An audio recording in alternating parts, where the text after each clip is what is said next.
Hey everyone, welcome back for another tutorial, this time using a black Tombow marker, watercolour in the background, and then for the surprise element I come in and solve two issues that I'm having. One is how to finish the painting off, and the other issue is about the composition. So if you want to see those issues resolved, then please hang about. Otherwise, please enjoy the first half, which is all about the drawing process. A little bit about composition before we begin. Because I've got a really long piece and some short pieces, it speaks to me of the T composition, and by that I just mean that there will be a tallish piece here and a longish piece there, and it might be slightly wonky too, so I might have yellow flower, and then some tall flowers here. I feel like jumping in today, so I'm just going to begin the process of drawing with my black Tombow marker. The tall piece is going to be the bougainvillea, so I'm just going to draw the stem last, and then I begin to stare at the flowers. It's kind of like a line drawing, the method of drawing that I use. I am not a botanical drawer, I'm not a botanical painter. I did begin that way, so I learnt lots about botany as a result of painting botanically. You do learn a bit about watercolour because you learn how to create beautiful washes and glazes, but botanical is not about having your paint flow freely. It's quite the opposite. It's about total control. And I've learnt how to use the watercolour in quite an out of control way, and found that that's where the pleasure is. So you got to do what you think is going to make you feel satisfied. And I am never concerned with what someone else likes.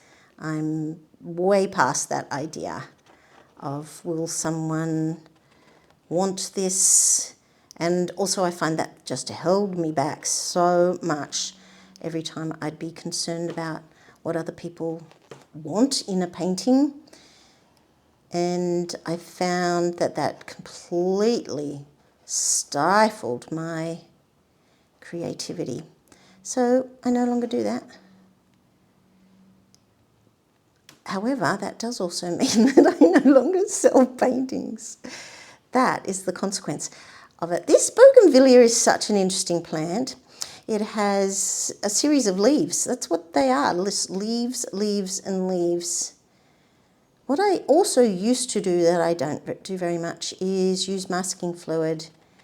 And because life has gotten busier, not slower, quite the opposite. Because life has gotten busier, I have time to paint and I need to just jump in and get something done rather than wait for masking fluid to dry. And it's a bit of a shame because I really love using masking fluid. Can you see how I am aiming to have a tallish piece on this side here? I like to start out with these goals, but I'm willing to let go of my goals at any moment. I'm going to move slightly over here so it's not too obvious that I'm doing an upright. The difficulty with my method is that I can lose track of where the flowers are. So what's a leaf, what's a flower? And it's okay if I'm continually staring at the same plant, then it can be very obvious and helpful, but if you're not staring at the same plant the whole time, my drawing method is not excellent for knowing where you are. But again, I don't mind that at all. And gosh, it's taken me such a long time to get to this point where I don't mind. I was always wondering about what people thought in the beginning. And I felt like people were judging me. And I don't think you imagine that when people are judging your art. I think they do. I think people love to go around and having a look at art to see whether or not they like it. People love to do that. Okay, I'm enjoying that. This one needs a little, that one needs to come out. Let's put in another one.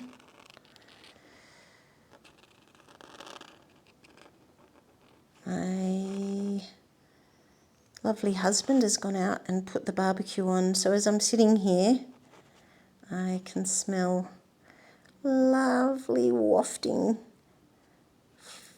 smells of cooking meat. So if you're a vegetarian, you don't want to be here right now.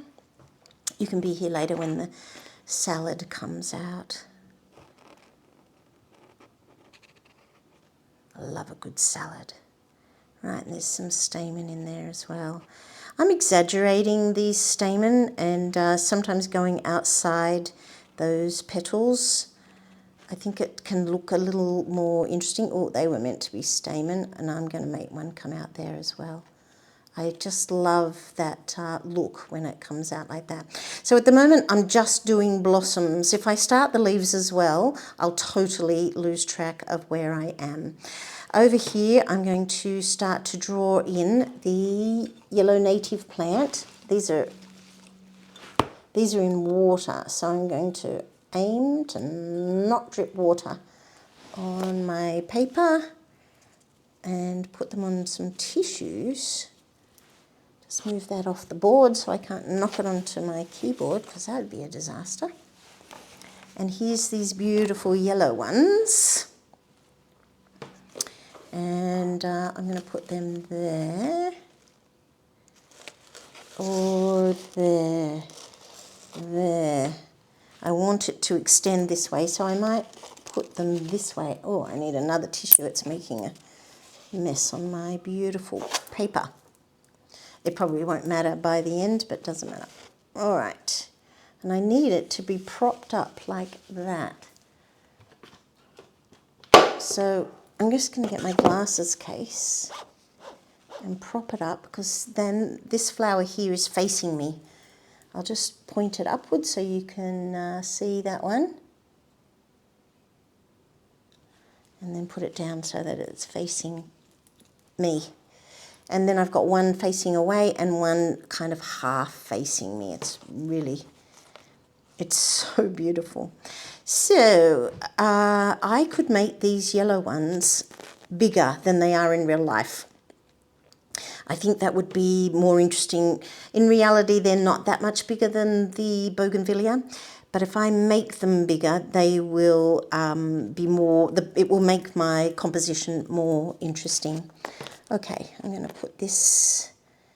This is a lovely focal area. You know, if you think about the rule of thirds, 1/3 down, that's 2/3 down and 1/3 in. This will make a beautiful focal area. So here I'm going to place my first yellow flower and make it bigger than it actually is. Okay.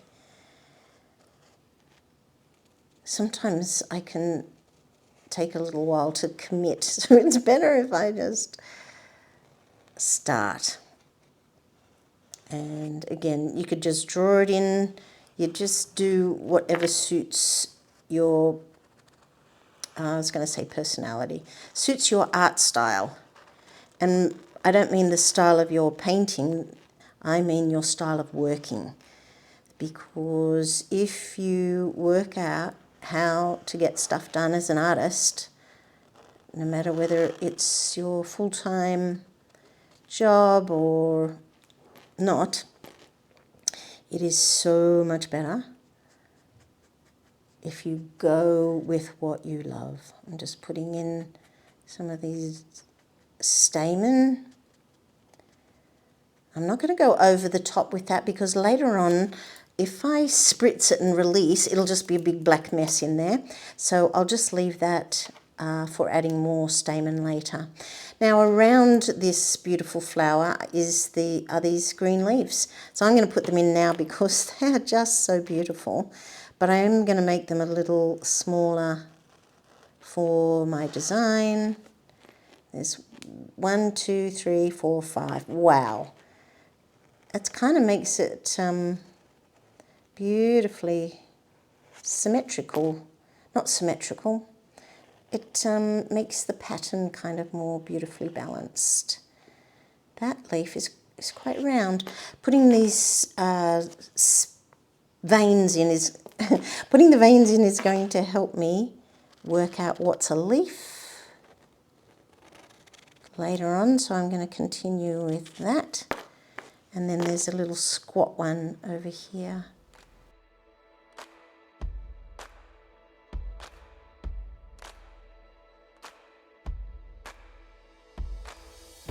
Now I often like my designs to go off the page. So I want to add something here, maybe not there. Maybe that's a little too obvious if I go down there as well. Or maybe it'll just be a stem. Maybe it'll be a leaf, and I might do that later on. This is a stem. It's going to go down into there. I'm going to actually make that dark when it hits here. It'll be lost anyway when I start to release the ink that's in my Tombow marker. That's going to come down here. That has a leaf, and then there's an extra knobbly bit coming up here, and an extra leaf going out like that, just on the side there. And there's a leaf touching that one as well. Will that get too busy if I put in... No, I think it would be nice to connect this to this. So I might include another flower that comes up that way. Okay, finish this stem. Sometimes stems can really bother me if they're unfinished. Just do one line down. And again, let's put in a few leaves. They're all on the side. There, and one next to it, because they're so often next to, and that goes up into there. Now I'm going to have to remember these are green leaves, and then there can be another leaf that goes over there. I'm inventing that one because I wanted it to touch this, so and it needs to be rounder, round. The leaves are round at the end. And so I might put in, I definitely want some greenery to come over this way. And it's tempting to go all the way up there, but I really kind of liked this idea that I was making a T composition. Mind you, I could just go in a beautiful Y composition. Oh, yeah. And that way, that one just goes up there and that goes there. Or am I going to still want, yeah, I'm going to still want something over here. So I'm going to do another yellow, and I want another yellow flower, that is for certain. Okay, I've got this fabulous bud, so let's go this way, and a dead one. That's always interesting too. So over here I want something, so it's going to be a bud. I'm going to draw it on the angle it's on right now, which is, there's the tip. And there's the side. Sometimes in drawing, it really helps if you do straight lines. I am amazed. That's one of the things you do learn to do in drawing, is that straight lines are surprisingly helpful to get the angles right. And there's a line down there. And this one kind of comes like that. And then it comes down and joins, but it is accompanied by this tiny beautiful leaf here, and it's on the side. That one, and a little bit more there. and you can't see where it joins. And then it has a leaf that comes up, and it's got this beautiful dip like that. And then down here is another leaf, and I'm going to be careful about that because I could just join it with a stem, I could join it with a small leaf, or I could draw in, there's this like dead bud here, so, and it's partially opened and it's a beautiful shape, and that might be better to repeat that there but in a smaller version.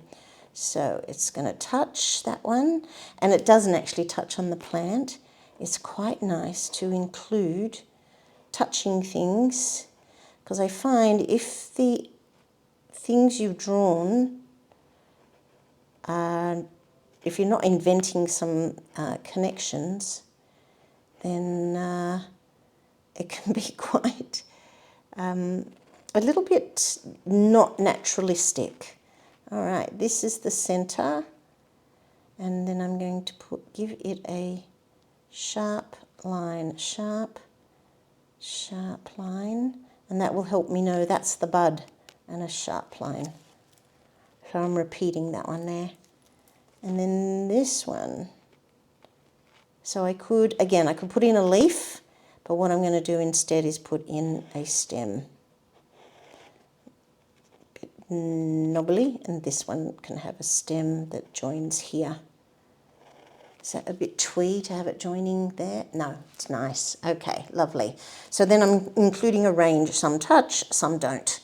And I'm making those decisions myself rather than copying nature. I'm taking the inspiration from the nature, but I'm not sticking to that. So I just need a little bit that goes off the edge, and I'll do that with a leaf. Will I do it with a leaf or a stick?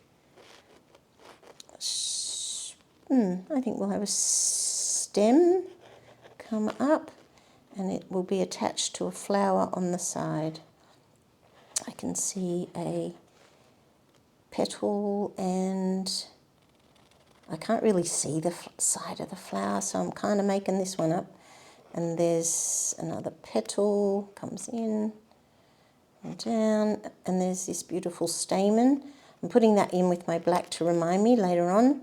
And it also tells me this is the middle of the flower. I would so love to know whether or not this is too much information or good information. So please write in the comments below whether this is the sort of thing that helps you in creating your artworks. Okay, oh, that's cool. And now oh yeah, so I'm going to have a yellow flower, and these are green buds, green leaves. So I definitely am going to need some yellow over here because these are pink. And then I'll need some pink over there, but I think I'll just do that later on, the pink. What I do want to plan though is the placement of the yellow, because we know in watercolour that yellow gets dominated by everything else. So over here we want another yellow flower. So will it go off the page maybe? A nice big one. Oh, down here, just here maybe. Oh, is that a nice balance from there to there? Put one there.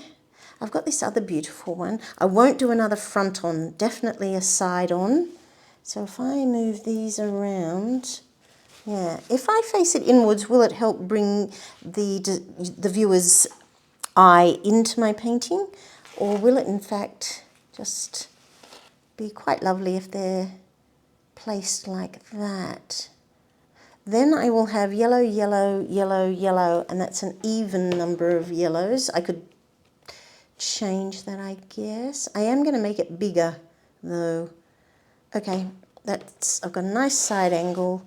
It can go here. So the flower will kind of be there, and then behind it are these beautiful leaves, and they've got a little turn back on them up there. Let's come down, and over here will be another leaf that starts in here, and again it's over the flower, so like that.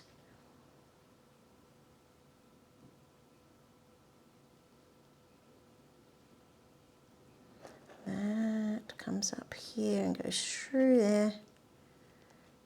Comes up and goes through. I don't think it would come out there. This one goes straight down. Then there's another leaf that comes out to here. And again, I'm going to make it go behind like that.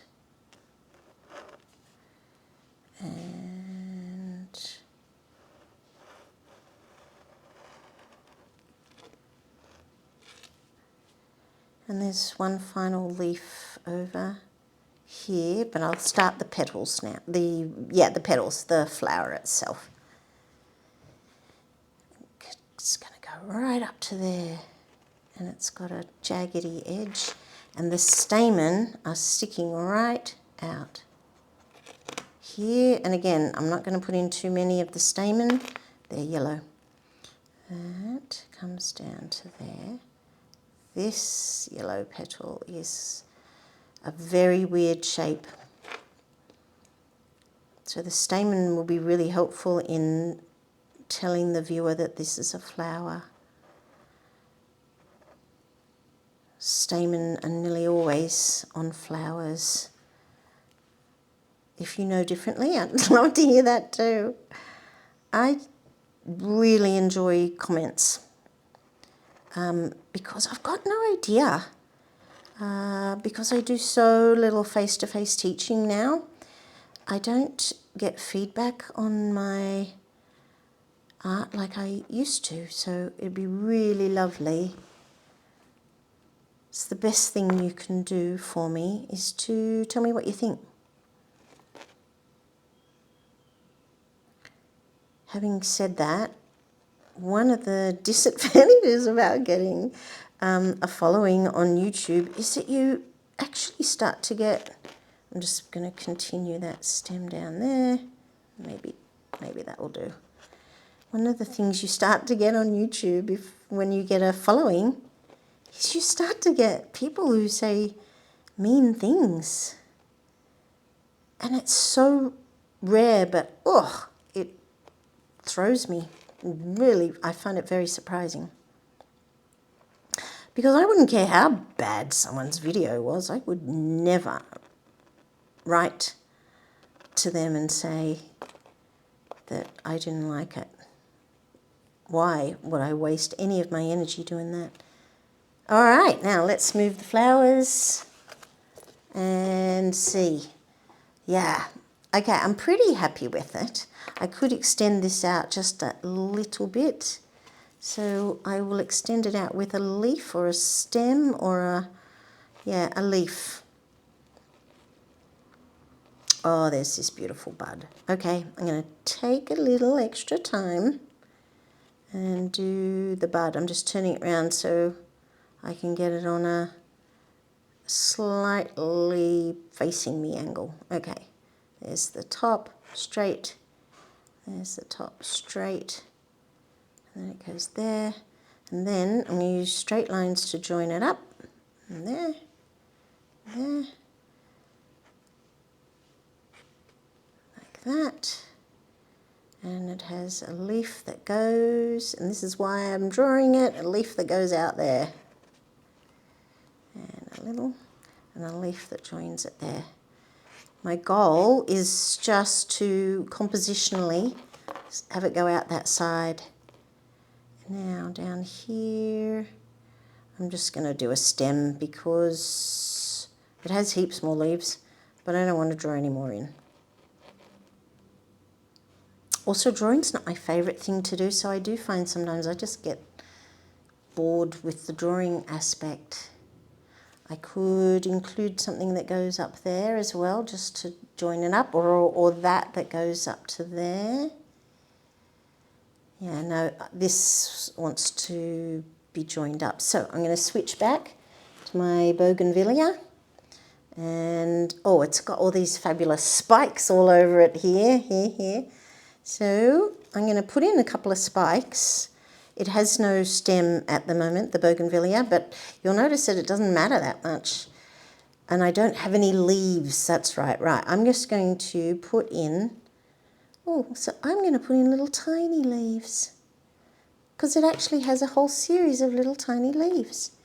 So I'm going to put them in like this and this and this and up there, make them touch, make them go behind like that. And another one, I'll draw on the tape, come in there, and I'll remember, very likely remember later to, and maybe join them with stem. When it's completely dry, again, later on, I can easily add it. Okay, pretty happy. I'm going to get this enormous brush. Okay, Mazzy, intro time.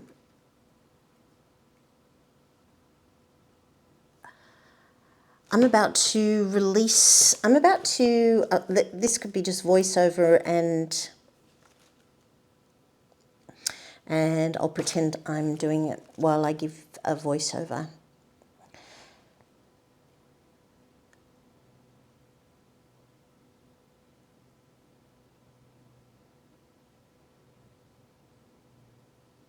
I've just spent about 30 minutes. I've just spent about 30 minutes drawing up this design, and I'm now releasing the ink from my Tombow marker out into the middle there, and when it gets into that beautiful soupy wetness, I'm going to be adding some watercolour at the same time.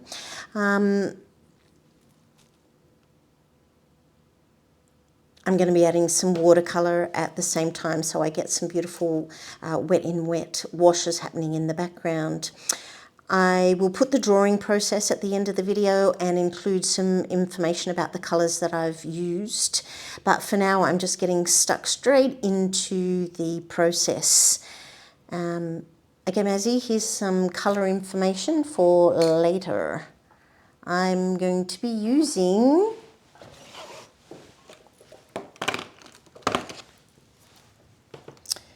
Quinacridone Rose, which lives permanently on my palette. Here I have that in place of a red. I love Quinacridone Rose, very similar to Permanent Rose. So I've got a red, I'm calling it a red. And then I've been using lemon yellow. Is there any left? This is cadmium yellow light, apologies. So that's a great one to have because it is a darker yellow than lemon yellow. A lot of people like to call it a warm yellow, but I'm one of the few who love the Stephen Quiller theory, and he names cadmium yellow light as a pure yellow. Totally doesn't matter what you want to call it. So that's cadmium yellow light. Here I've got some lemon yellow. This is a May Marie lemon yellow. Such a different yellow. Anyway, such a different yellow, but both insanely closely related. I have a beautiful green somewhere. I've been using a lot of this magnificent green. Oh, I think I'll use Cascade Green.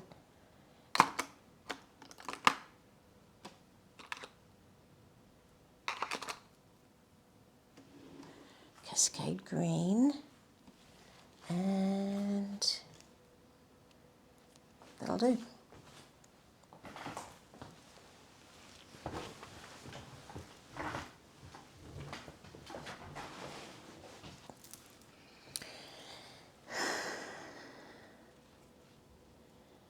This is Cascade Green. It doesn't live permanently on my palette, but I'm going to stick it in the hole there in my green section.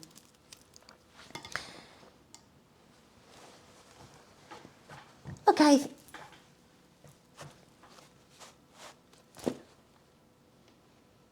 Thanks for watching the first section where I painted the background and released lots of the ink.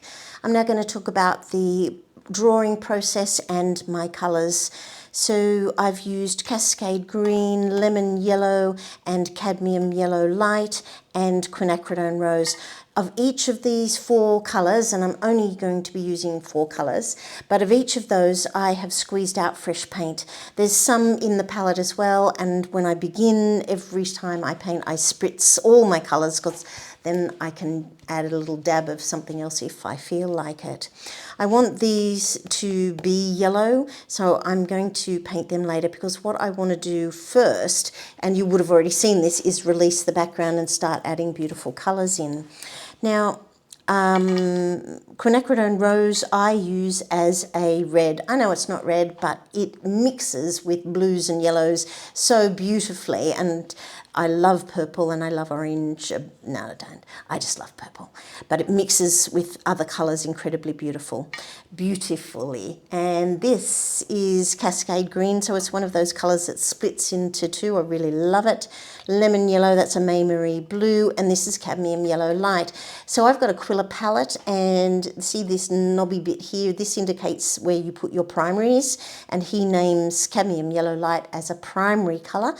Neither warm nor cool. He says it's just a primary colour. It's a pure yellow, and I absolutely love his theory, but it doesn't matter whether you call it a cool yellow or a warm yellow, just it matters how you use it. Okay, I can get rid of these and prepare for painting, and I'm going to be dropping in yellow in the background. So I'm going to start with some beautiful cadmium yellow.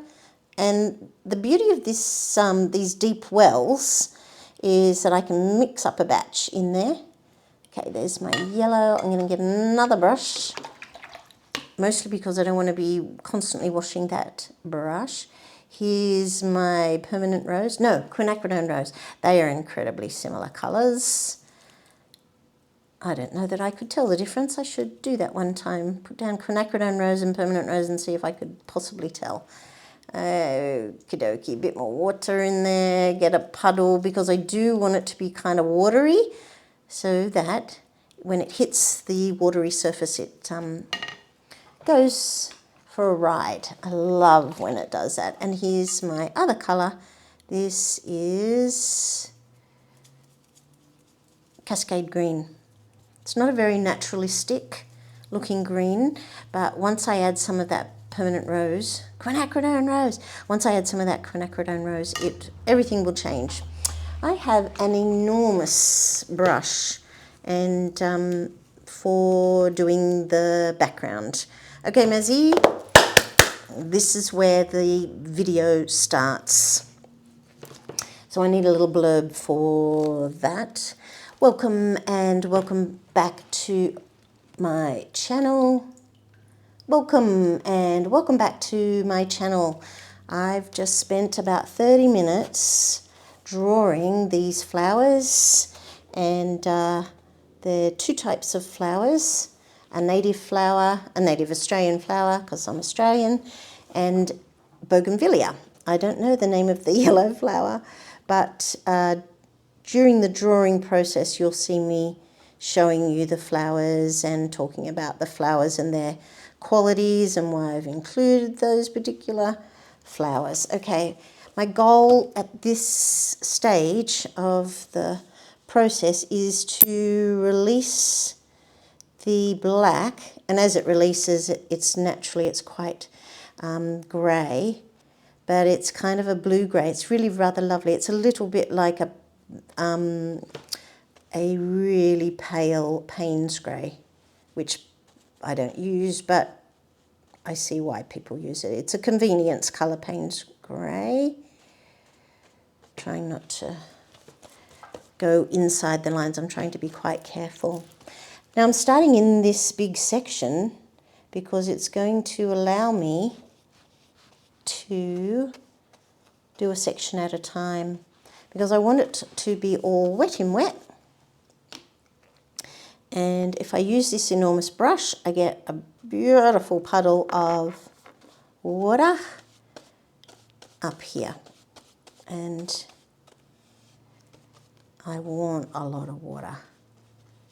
Okay, I need to go in there and there and there. So the big one's no good for that.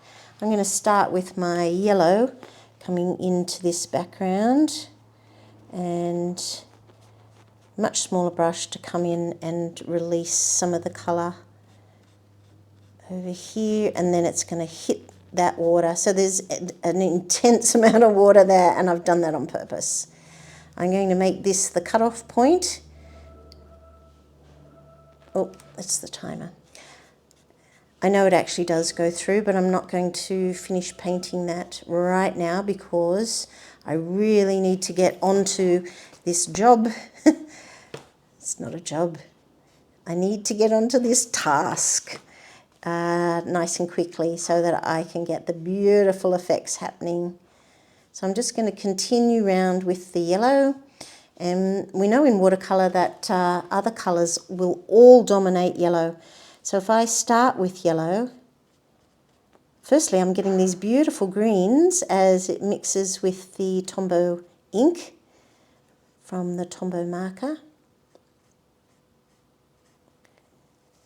But also, as soon as I place another colour down, the yellow will be dominated. I'm going to cut it off there and hope that no one notices a line there later on. I'll just come in a little bit like that. Right, I need to get cracking and come over here. I'm just going to drop in colour as I move over. Send it out into there. And add yellow, yellow, yellow all around the outside.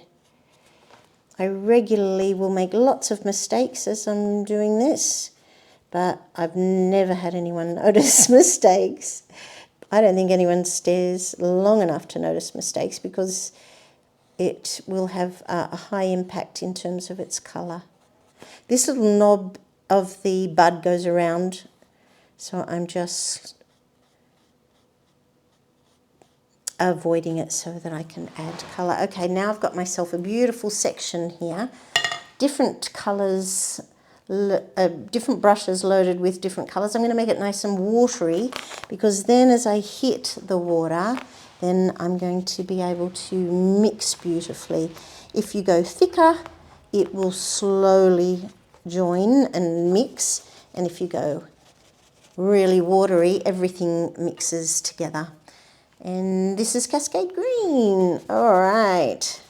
I'm just going to put in lovely, I'll put in some green there. Look what it does. It pushes the colour out. I love that about watercolour. Green and green, let that come out, green. And look, instant domination over the yellow. I'm going to just knock back some of the yellow so I don't have a complete yellow outline. And now the red is dominating. I'm calling it red, but as I say, it's not red. Just move this off so that I can come and tip the excess moisture off. So if I just go in that direction, I'll get these beautiful lines, but they don't quite go with my drawing. So I'm going to move it on a big angle, big angle, and it will all do what watercolour is so brilliant at, and that is wet and wet. That's why I paint in watercolour. If I want paint to remain where it is, I'm now starting to switch media. So I'll go to acrylics if I want something that looks very specific. Acrylic is brilliant for putting the paint down and letting it stay there. So I'd like this red to come back in and not have a line up there. So I will attempt to tip it this way and wait for that to come down. I'm just leaning it on my pot, my water jar. I'm just there. Okay, that's beautiful as it all comes down. I need to keep my eye there and there because suddenly the little dams can burst and travel down, and I don't necessarily want them to. I've got a really big long drip over here, which I did not intend. Now, because it's moving in this direction, I'm going to get my big water brush gently carry it over here and do this section.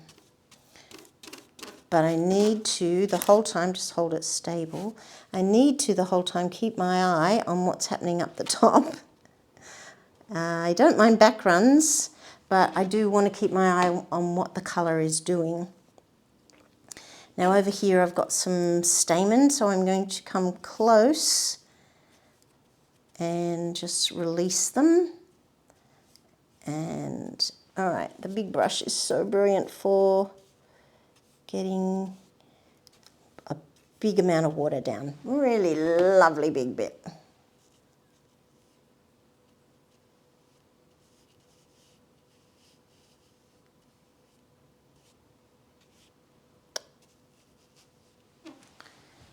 Okay, dump that brush, come straight in with the yellow. It's mixing on my palette in with the green, but that doesn't matter in the least. Straight into here. I'm conscious that I've got a gap just there. Oh, look, just here too. I was planning on painting the flowers yellow, but now I'm just like wondering whether or not I'll just do the negative. Do the negative and not worry about the other. Okay, yellow, yellow, dump that one. Oh look, the yellow's mixed with my pink. Let's come in here with the beautiful pink. I need to join it up on that side, so a bit of pink over there is good. Need it to come down and hit the water, so I'm going to encourage it to come down. So interesting how the different pigments behave. It goes right into there. Oopsie, missed it. Right into there, to there, and there.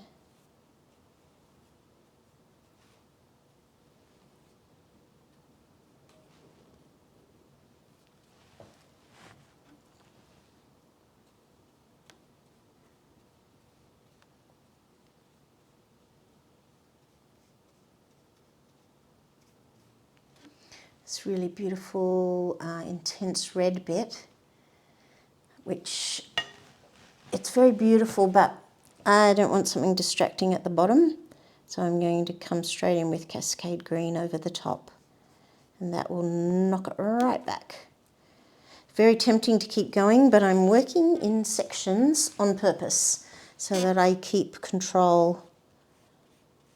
Going over that yellow. Look. Instant domination. The green doesn't so much dominate the red as neutralise it, because red neutralises, green neutralises red is what I meant to say. Now this is just beautifully, just put in a tiny bit. I quite like that little white bit there. These red bits have come down and that's really beautiful. It's needs a mop over here, and I'm only touching the tape. I don't want any marks from this. This one is good, that one is good. I missed a little bit there, bit of white. I'm getting rid of, bit of white, bit of white. Yeah. I'm going to leave that one, that's cute, that's cute. Nah, that looks like a mistake. No. Right, this yellow is coming down there, so I'm going to interrupt that. That red is beautiful, and I need to keep going. I can smell lunch being really close to ready, and so all I want to do is go and eat, but I really need to finish this off. While I'm here, while I've got all these beautiful colours, and I know the ratios that I'm using. All right, let's go to this big section up here. And release over here. So this mark that ran along here is permanent because it's an ink that comes out. I love releasing those little stamen. It's an ink that comes out, and the ink has just automatically stained the paper. I cannot get rid of that. But I can disguise it. So if I don't like it, sometimes the accidental lines are fantastic and sometimes they look bad. I'll wait to see which one it is. All right, and I'm nearly ready. I'm washing that each time because again, it's ink. Okay, I don't want too much red over there, so I'll start with the red. It's so orange on my palette. I'll start with some of that red because I want to match it up. But my goal will not be, I'm going to come and actually touch that line and see if I can join them. My goal will be, just focusing there. Sometimes I can talk and paint. I'm going to continue that in because I can see the line I've created, and that's why I wanted everything to be separate. Wow, I've just made an enormous mess on my hands. Just get rid of that. Turning it upside down in case more comes off.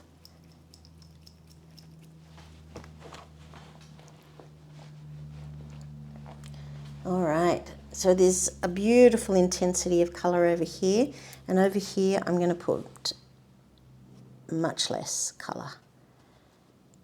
That way you can let one section sing far more. I'm going to stick that in there. That's really annoying on my hands. It's not a nice feeling. A bit more Cascade green. It's quite a beautiful subtle green, so no one's gonna, if it's a background colour, it's fine. Okay, let's disguise that line a little. And over there, you can see the green pushing the red around. I just made a mistake, doesn't matter. Did you even notice? Go in there. I'm thinking that I might upload this without edits. And see whether people want that. There's way too much yellow over there. I don't love yellow. I've got no yellow over here though. I need to drop in a bit of, oh, I'll match it to there. I'm going to wash that now because it's picked up so many other colours. Okay, I've got just a few more sections to do, and oh, I'm going to do this in yellow. It's really a great idea if you like this method of drawing and painting, drawing where you're not being botanically correct. It's a really great idea to paint it straight after, because if you have a break, it can be very hard to remember exactly where your lines are leaves and petals, or are they the negative space. So that one there, for example, I'll just pick up a touch of green. That one there is the negative space. So that is hard to see when you begin to paint. Oh, that's negative space too, I hope. And that is a classic example of what I was talking about. I'm not sure whether I'm painting the negative space or not. I'm just going to do one more little negative. I think that's a negative space. That definitely is over there. I don't want it just green. Oh, I did not mean to do that. Pick up some of that red, just drop it in so that the colour is varied. Oh, I'm getting beautiful background there. I'm not going to touch that. This yellow it's just bothering me. If I'm lucky, it's wet enough that I can. Oh, that looks odd, doesn't it? Okay. And it looks odd because I was being kind of like pattern-like. Okay, this lovely whiteness here is going to be balanced by the lovely whiteness there.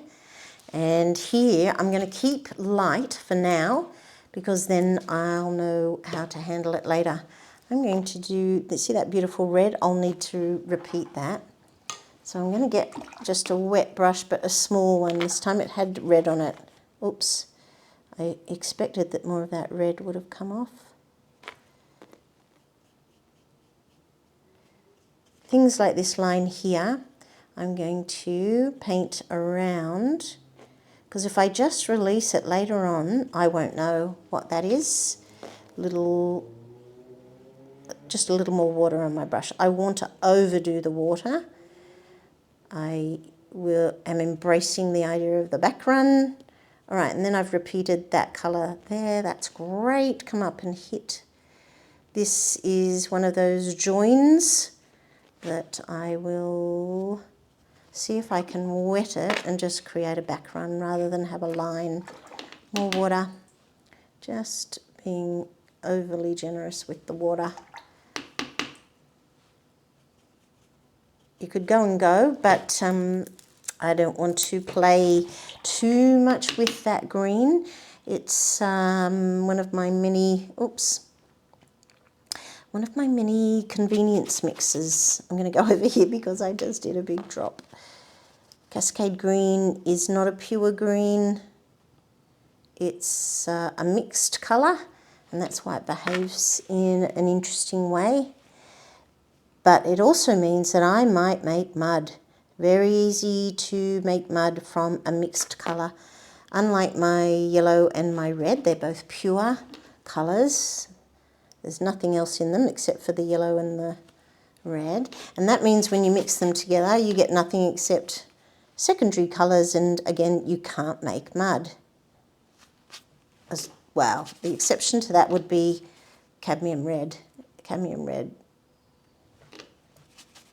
is a kind of muddy colour anyway, because it's not red, it's kind of orange, and it's a deep brownish orange. So I made a video recently about mixing purples and mentioned that a fair bit.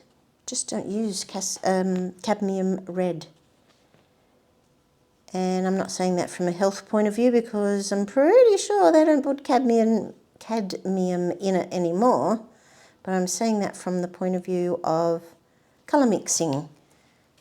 It's not a great colour. This comes down like that. Not a great colour. Okay, so I know it's pink, but it's quite light in tone, and that's all right.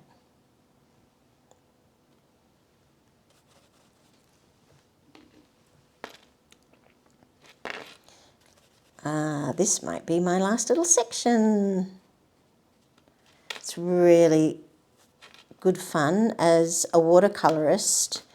If you enjoy wet and wet, then working with these water-soluble markers is pure fun, because you're just releasing ink. It's sitting there in this dry state waiting for you to wet it. It's really good fun. Leave that. I will leave that. Is that a space? Or is that a leaf? Does that leaf go over there? I'm going to make that. Invent a little negative space there. Oh, more negative spaces over here. This just has, at the moment, just pink and the released black ink. Just balance it off with a little touch of green. Just a little bit. And I need to do this bit. I may find more bits later on. I'm going to use a little less water over here. I may find bits later on that I haven't released.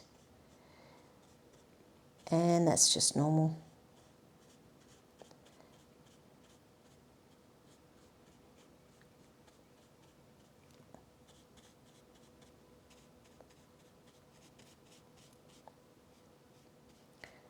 This is a quill, this one, and it's got this beautiful point. So it gives me the ability to go right into those little tiny spaces. Okay, how's that looking? Not loving that red at all. I wish I'd just gone for cascade green and red. and pink, and that was quite accidental, but I can knock that right back. I could also cut off the top of the painting if I hate it. I think I missed a bit there. Not actually sure, but my eye was drawn to it, so I'm getting rid of the negative space. Now if I come in and adjust this now, I will not be in control of what happens. This here is something that I'm going to leave. Very tempting to try and fix it up, but not worth it. For now, I'm going to let it dry and then come back and see whether or not there's something else I want to do. So it's watercolour. The first thing I'm going to do is wash my brushes, and you can leave them on your palettes, not a problem. It just takes longer to get the colour out, so if you wash it straight away, it's more beautiful. Just before I let it completely dry, there's a big batch of water there, and I'm going to see if I can tip it on an angle to release it on an angle like that. And I'm going off to have lunch before I come back, so if I leave it on this angle, I'm wondering whether or not, oh no, it's pooling there. Okay, so I'm just looking for an angle that's going to allow it to dry so that, right, so see this big line here? I do not like that. I could get the brush, but it is an opportunity to spray just randomly and make the paint move, but not create lines that are like hard lines and therefore kind of unnatural. Oh, I wonder if we can spray off some of that red. Oh, so much better. That's better. Oh, and look, it's the side of the spray went over and did that. That's beautiful. Oh, okay, I'm going to do it a little more because I don't like the red. Oh. And I don't love orange that much too. Well, that's a little better. Very easy to cut off the top line. I've got a big towel underneath, and I always paint with towels. People used to come to my classes and they'd be like, what's the towel for? And then they quickly discovered it's about wet in wet.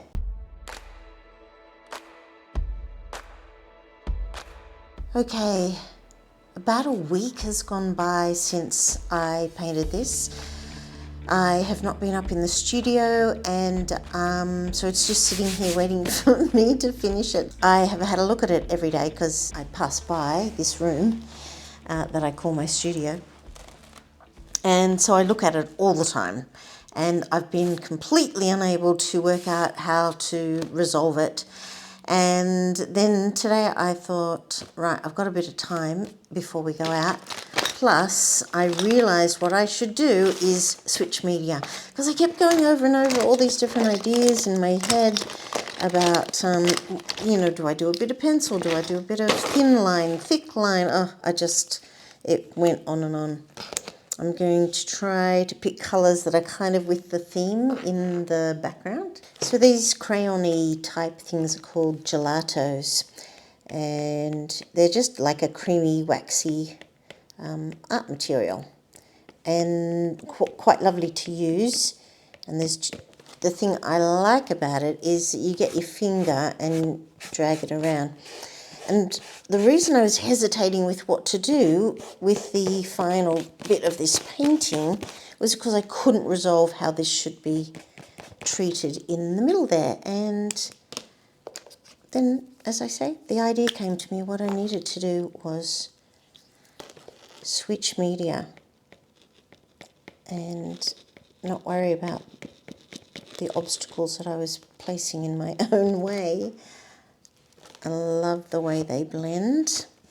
They blend nicely like a pastel, don't have the mess factor. These have all different funny names.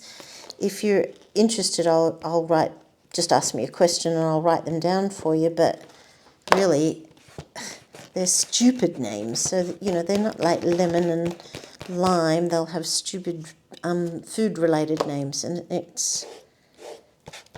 I'm totally happy with how subtle that is. So I'm going to put a little bit of green on these leaves as well. So I've got a couple of errors that I need to disguise here, here, and here, and there's a big one over there.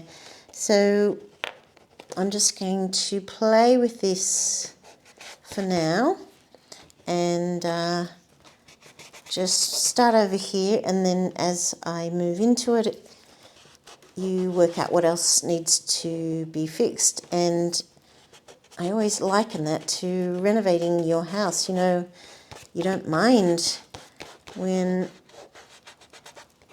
there's two old bits together, but when you freshen up one bit, the old bit looks much, much older.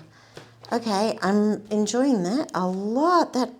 I'm really delighted with myself. I want something a little bit darker to go in there. This is a gold metallic pen, but there's just too much yellow. And if you were watching earlier, you may have heard me mention as a bluish one that I don't like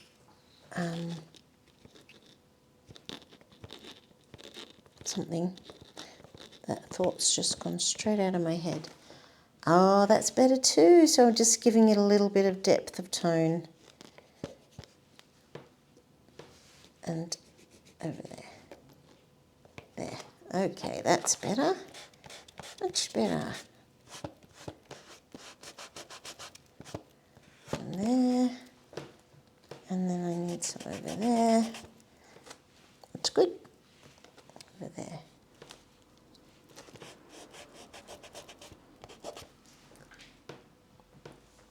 Oh, I don't want too much of that grey though. It's making it look quite, yeah, it's just picking up all the grey in the background. So I'm just going to lighten that back up with this little limey kind of, they're all kind of limey. I'm just going to lighten up the colour. You can see how incredibly easy they are to use. But sometimes just coloured pencils is quite wonderful for switching media. And of course, if you don't want to switch media, you can go to watercolour pencils, which is still keeping within the watercolour medium. And I'm totally conscious that there are many purists out there. And to be honest, I totally was a purist for quite a while, and until eventually I stopped trying to educate about transparent watercolour, and it wasn't about education anyway. They knew exactly what they were doing, and I guess you got to go with what's popular at those shows. They're all, you know, out there doing a good job. Now, this one was, I actually have the flowers here, look. Can you see how incredibly dead they are? The bougainvillea is just like pretty. They're just drying pretty paper things.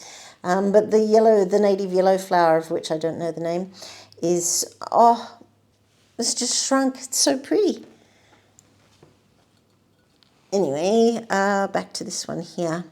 I've got this decision now of, do I keep going? I have to wind them down to put the caps on down. Otherwise, you just put all the pigment at the end of the cap. So, do I keep going? What this has done on this big main flower is make it a focal point, and I think it's kind of brought it forward a little more. So, do I keep going and add colour to the others? This error I made where I splashed the big thing is, I can't decide whether to embrace it or cover it up. I could try and release it, but that would put only that bit of colour on that petal, so I don't like that solution. I could try and remove it and I'd get some of it off, but I really don't like spending my time attempting to remove, because we all know it's just very limited. Hey, I just remembered there's one of these flowers over there. I'm going to give that the same treatment. Okay. Been kind of wondering while talking about, I mean, aren't there so many different aspects to painting? It's like this brilliant pursuit, because it requires so many different areas of your brain and thinking, and it's so surprising. I don't even know if I've used this one. Nope, I haven't.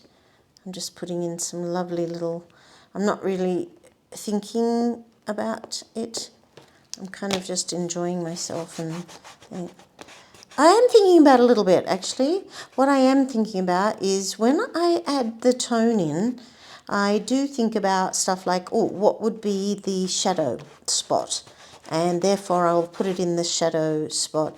And it's not that I'm ever going for realism, but sometimes those little marks that you make because you know how to draw realistically can help. And I'm not talking realistically well. I know just how to draw enough to get me by. But that little bit of information is quite helpful. I need to darken this one up, and I'm not going to do it with this colour. That was just, ugh. It was like a grey that took over. So, oh, let's try red. There's a black in there, of course, but a little bit of red. And I love that classic complementary combo of red with green. I paint with that all the time. One of the pleasures of understanding colour theory is when I learnt about red and green. I didn't work that out on my own. Some stuff you work out on your own, which is very cool. And some stuff you have to get out of a book. Well, I did anyway. And I still do. Okay, is that a little better? Interesting. It is very distracting. Okay, I'm going to layer back over the red. That works just fine, layering it back over there. I haven't really used these pastels in this way, getting rid of the red. So this has been quite interesting for me, because I didn't really know whether you could layer on top, and you can. Oh, I am making a mucky colour there. I need to stop. Very, very much so. Okay. This one is much prettier, so the simplicity was better. This one's just going to become less important instead of more important. I'm in love with the buds. So, okay, I'm going to just put a little bit of this, not so much of this yellow, actually. It's really very yellow, and I don't want to increase the amount of yellow. Oh, there is this incredibly soft blue. That's a good idea. So you can see that I have lost all interest in what the colours were. So these were pink, these were yellow, but I don't care at this point in the creativity train.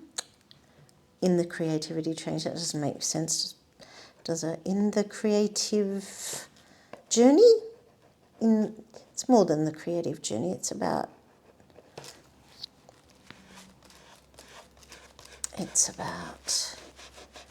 how you go about creating your art. Your art. My English teacher probably just turned over in her grave listening to me speak so so colloquially. Is that the term? I should know. Okay. I would so love to know at this point, if you're watching, well, That's the only way I can ask this question. So I'd so love to know whether or not my blathering on, or let's say chatting, to give it a nicer spin, my chatting on is of any help, or do you turn the sound off? And of course, if you turn the sound off, you're not going to be able to answer, are you? But seriously, if you get to this point in the video, I would absolutely love to know. Do you find the chatter helpful? Sometimes I listen to people on podcasts just because I quite like the sound in the background. And so sometimes I just tune out. I'm having second thoughts about what on earth to do, because I'm just not feeling it. It's really,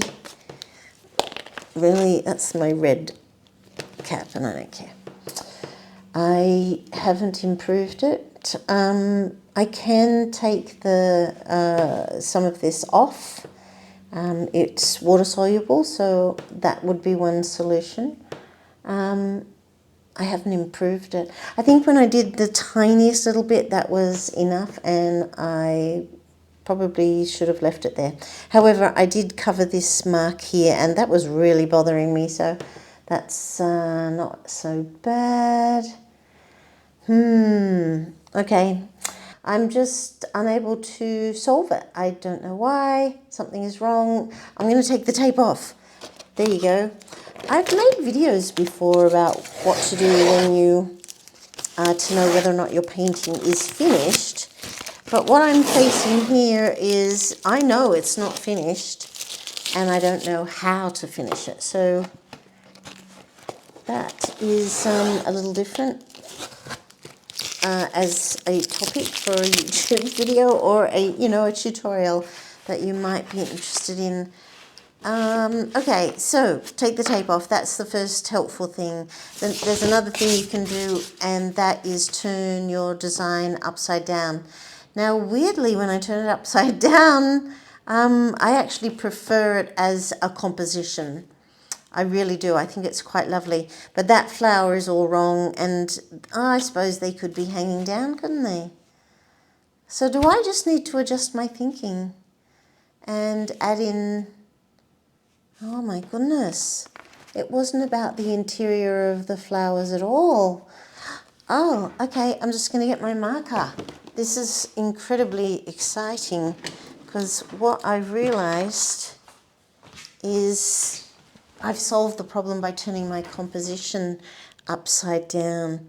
So it needs a connection, or that goes up there, it's very direct. So I'm going to put in something, I haven't got the tape on anymore, curvy, linear, like this, and this. I'm going to try and do a broken line there, dot, dot, dot, dot, and then put in some leaf shapes over the top, there, like so.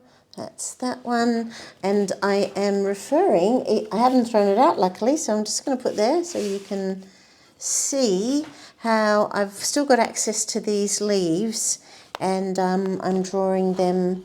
That's not a leaf, that's a branch, and these leaves come out, and they have a little stem thing, and then I'm going to make them touch, and then there can be one over here that goes off. And I mentioned during this tutorial that I love it when something goes off the page. So this is an extra opportunity. Oh, I'm so excited right now that this idea has just developed while I was talking about it. But also to show you a method of how to solve it, and then finding that I helped myself. I'm pretty chuffed.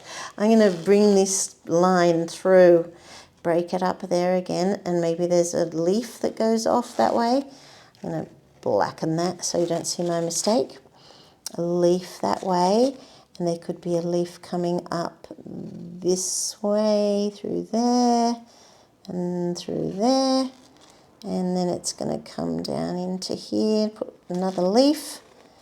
It's nicely joining up some of these shapes, and here's the branch going into there.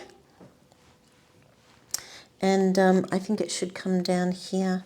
So rather than just continue the stem, I'll bring the stem out there. I'll bring it out, and then I'm going to try very hard to copy this one in front of me by doing the leaves. So the leaves, and then connect up this with the stem afterwards. These leaves are incredibly dry because so much time has passed. Well, a week. That's a long time for me not to be in the studio, but there's just been so much happening, and we've been having little holidays, and then got invited to one at the last minute and that kind of thing. So that's been eating into my studio time in a really, oh, there's a spike, in a really awesome way. It's really, really lovely to go do that. I'm trying to include just how wonky the leaves are, because I think it just adds that element of convincing the viewer that these are leaves. They're stylized leaves, but they're leaves nonetheless. There. Okay, now I'm going to make this come through along here and to here. And then it's going to come up and along to here, and well, that didn't go as according to plan. I wanted extra things. Who cares? Oh yes, it kind of did, because it's come behind here.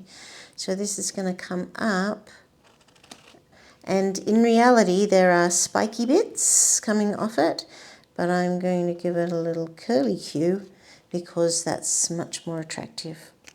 All right, time to make the decision. How is it going? Apologies for having that bit out of view there. So it's a little better, isn't it? It's much busier up here, and that's quite nice. I'm going to leave it in the simplistic state over there. Wow. Well, if you've watched to the end of this video, that was really, really exciting for me, and I hope really great value for you. Marion Chapman, I'm just signing it right now. And then when I come in the morning and have a little look, I'll be like, oh, cool, I know what to do. No, I know what I did. You know what I mean. It is so tempting to blacken these up a little bit. Okay, no, I'm going to do it just a bit on one half of the leaf. Just was calling, yeah, blacken bits. Maybe not any more than this. And boy, this is called the fiddle phase. I don't really have a great purpose, except for loving the idea that I can darken. Oh, that's a little better. Okay, no, it needs it over here now. I love this Tombow marker, by the way. I'm just using the side at the moment. Oh yeah, it's better. There you go. Wonderful.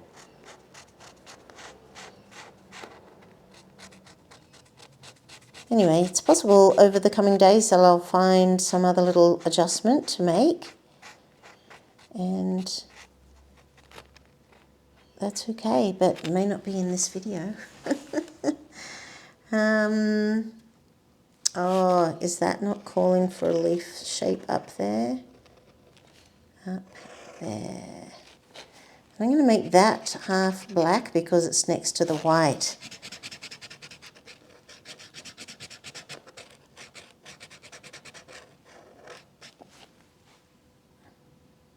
Oh, that wasn't a good one at all, was it? Never mind. Now it wants a little black one over there. You add an element and it can unbalance another element. That one was too big, so I need a little fine one. Put that. Is that a bit better? Help balance. Oh yeah, that's what was needed. That's cool. Okay, now are we done? Yeah, I totally went into the fussy stage too early. I might take this off, or because I don't think that this will go on top, will it? Oh my gosh, it does. This is a great day for art, for my art. I'm going to make them look as though the stamen come in and make that the centre of the flower. I think it makes more sense. I hope I'm not ruining my beautiful Tombow. The Tombows don't actually cost that much money, but when you're enjoying it, I don't want my resource to run out. Okay, a few dots to indicate these are the stamen. A few dots over here as well. Maybe the stamen comes more this way. Those little dotty bits. That's the other thing, beautiful thing about this Tombow marker is how incredibly fine these dots are. Put a little random dotty bit over there. These can have some detailed dots too. Sometimes they do have little things like that, but I can't tell on mine because it's all shriveled up. There. Ah, here's another one. Oh, and another one.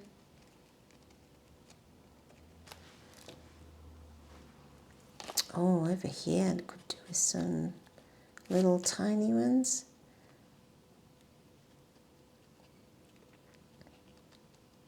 It's taken the focus away from the buds, interestingly, and I really, really liked the buds the most in the other direction, but this is much better. I'm really pleased now, and I'll just live with it for about 2 weeks and try and put it away after that, and then see in another 2 weeks whether or not I love it or I was kidding myself.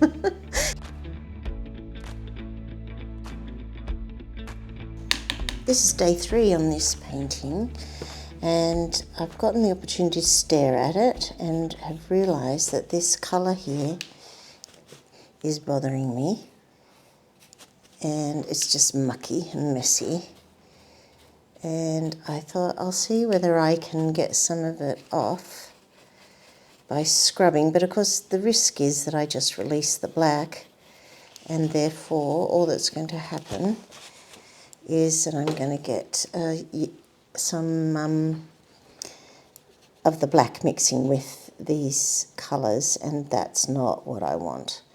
So I'm trying to be very careful in removing it without removing.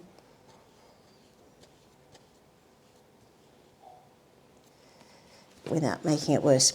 Now this is all just going to turn into a muddy mess, so I think I need a different pen on that, and I also have a thin pen this time, and I thought, just get rid of that annoying sticker, I thought it might be quite lovely to put in some finer details. Oh, there you go. This one doesn't want to work on this paper. It doesn't like the rough paper. So this doesn't have a thinner end. Oh, it does. Okay, I'm going to this thinner end to put in some detail on the black. I want the black to be blacker, to have more of an impact. Right to the edge, and I thought those black ones looked beautiful. I'm even going to put in some detail like that.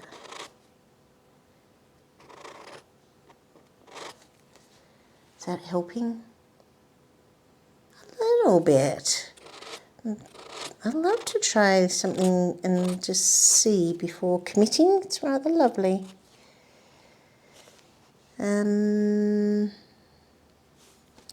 So I was doing these little dots with the fat end. I totally forgot that there's a thin end.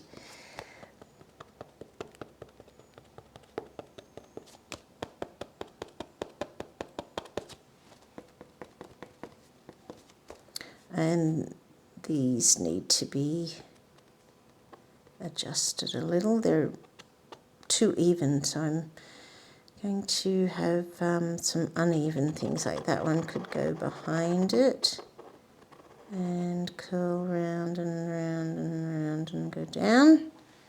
That's better. A bit messier. They're often messy. Where else? I want to go back to the fat end and redo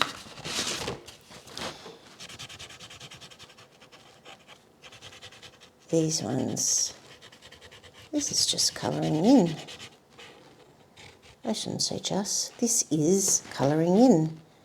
Colouring in is so much fun.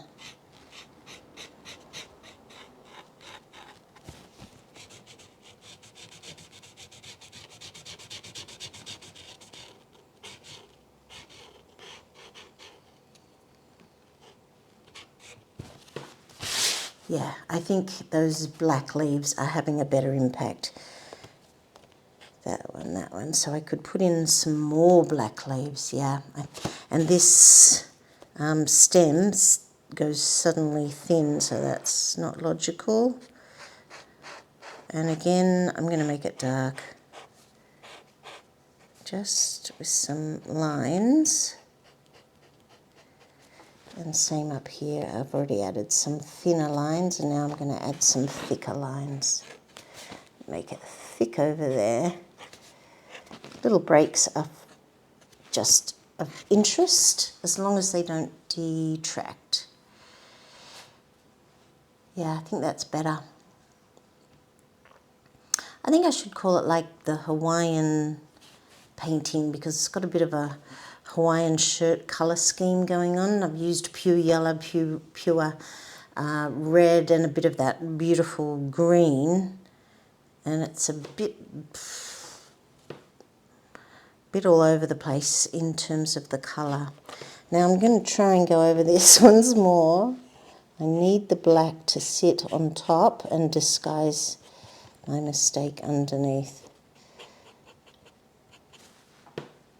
Yeah, there you go. That was a better idea, which means I'd like to darken these ones a little bit more and again disguise my mistake.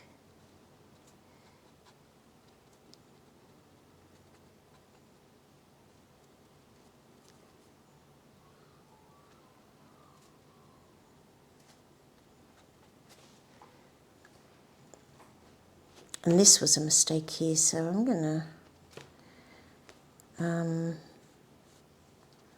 put in some texture on it, as in dots, see if that just disguises that, because what I could do instead, okay, I'm just going to take a risk and blacken over it instead, make it look like maybe it's a leaf shape, go into there.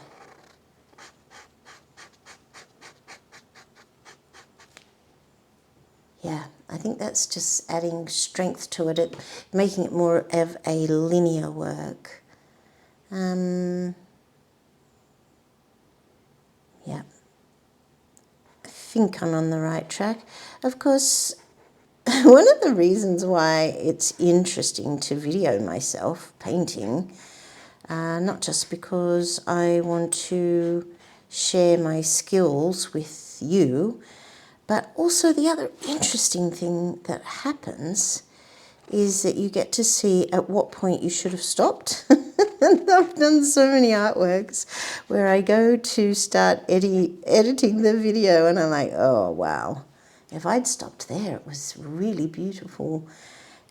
And of course it's too late, ship has passed, but that's part of creating art. That's part of being creative, is going too far, and that's okay. Oh, what's calling one for here, isn't it? A beautiful black leaf in here.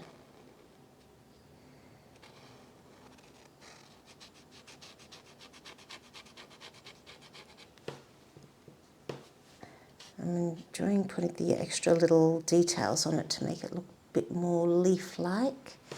This one is sitting not attached to anything, so there's a bit of a line there, so I'm going to attach it to there.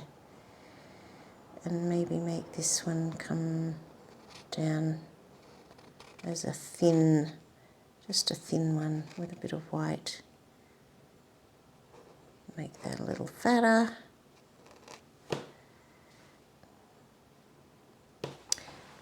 I think I'll just darken this stem. It's not necessarily helping. I'll go touch that leaf. It's not helping to keep it white. It's a bit confusing about what's a stem and what's not. That's better.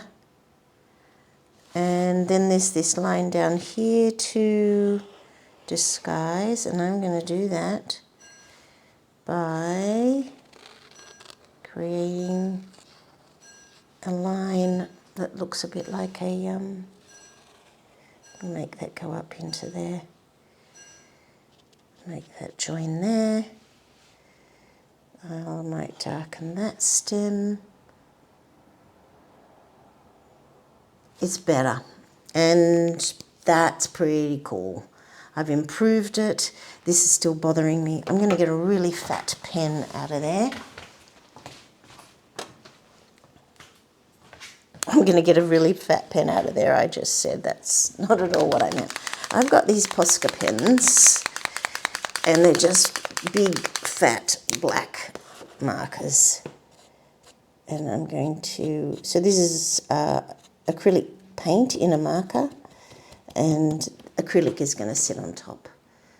Yeah, that was just driving me nuts. Might blacken up some of these where they've, yeah, there's a number of places where I've put some of those lovely soft crayons, the gelatos, over the colour. I'm just going to reclaim my black.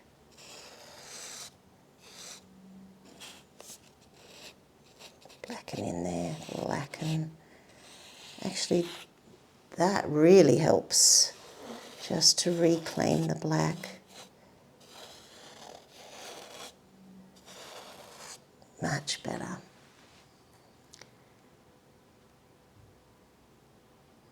Just having a last final look to go. Is it done? It's not really a tea composition anymore, is it? That was just a starting point. It's very much a Y composition now, if you want to give it a name, or you look at it and if you're satisfied with it, it doesn't actually matter what letter I used. It's just sometimes you need a starting point, a place to launch from. I'm going to just go in and darken up some of these lines on my main, oh, it's moving, on my main flower. Oh,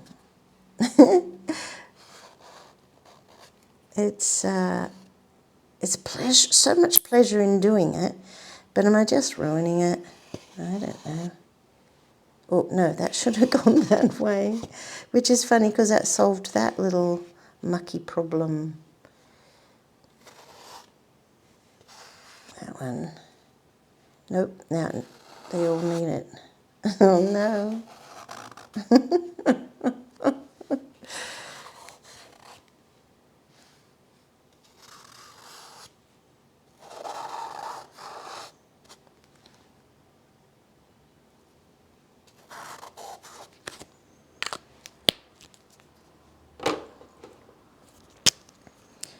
Just match that one up there, there, there, to indicate that's the flower. All right, definitely time to stop. I think those thick black marks helped, which is really good because sometimes at this point in the project, I am sorry that I did it. If you made it this far in the video, that is so awesome. Thank you so much for watching to the end of this video. I really appreciate it. See you in the next one. Bye. The paper I'm using today is Bao Hong. It's a rough textured paper. It's a half sheet, and I've written on the price, which works out at $5 per sheet. So it's pretty pricey, but it is lovely and big, and I absolutely love how rough textured it is. Can you see the texture there? Oh, so beautiful. And the quality is absolutely superb. It is worth using high quality paper if you're going to sell your art, or if you're going to give it to someone, or for any reason that you want your art to be around in 100 years' time and not have covered itself in foxing. I'm using painter's tape to go all the way around, and it is beautiful tape,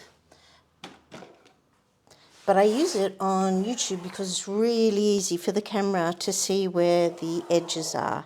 I don't love it because it's blue. The flowers I'm using are these two. This is an exotic and this is a native, and this yellow flower is so incredibly beautiful, but I like that it's incredibly simple. So it's got 5 flowers and then this yellow stamen.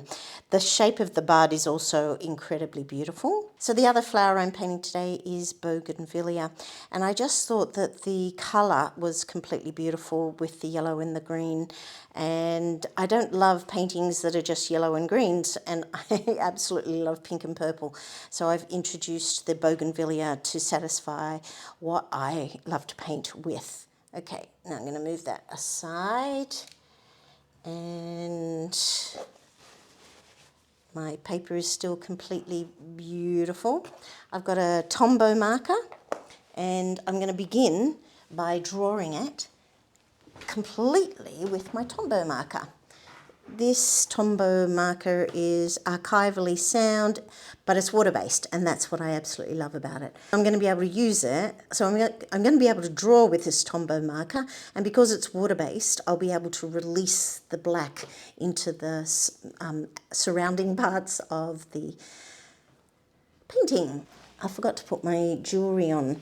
I don't know whether anyone has noticed me wearing jewellery, but I thought it just might add a little bit of interest to be wearing jewellery. So I would love to hear from you as to whether or not the jewellery makes any difference. Is it, in the boring bits, does it give you something to look at? I'm also going to go and get a new tattoo tomorrow. So you'll be able to see that next week, I hope, if it's not too red.